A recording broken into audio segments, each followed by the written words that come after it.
Hi friends, காலையில் முறுக்கு சுடணும். நைட்டே இட்லி அரிசி வரமிளகா தண்ணியில் ஊற வச்சு ஃப்ரிட்ஜுக்குள்ளே வச்சுருந்து காலையில் கிரைண்டரில் போட்டு ஆட்டியாச்சு.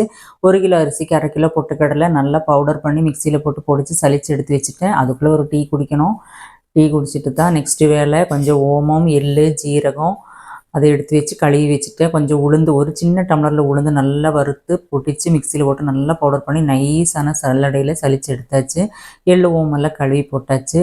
அரிசி நல்லா நைஸ் ஆட்டி எடுத்து பொட்டுக்கடலை மாவு, உளுந்து மாவு நல்லா ஒரு பெரிய ஒரு எலுமிச்சம்பழம் அளவுக்கு வெண்ணெய், கொஞ்சம் நல்லாவே வெண்ணெயும் போட்டு மாவு நல்லா பிசையணும். உப்பு, பெருங்காயத்தூள், நல்ல பெருங்காயத்தூள் போட்டால் தான் நல்ல மணமாக இருக்கும். உப்பு பெருங்காயத்தூள் எல்லாம் போட்டு நல்லா மாவு பிணைஞ்சாச்சு. அதுக்குள்ளே நல்லா பசியாயிருச்சு. இட்லி தக்காளி குழம்பு சாப்பிட்டதுக்கப்புறம் போய் முறுக்கு புழிஞ்சு நல்லா பொட்டுக்கடலை முறுக்கு செம்ம டேஸ்ட்டாக இருக்குது. என் பொண்ணும் மாப்பிள்ளையும் நாளைக்கு வராங்க பெங்களூர்லேருந்து.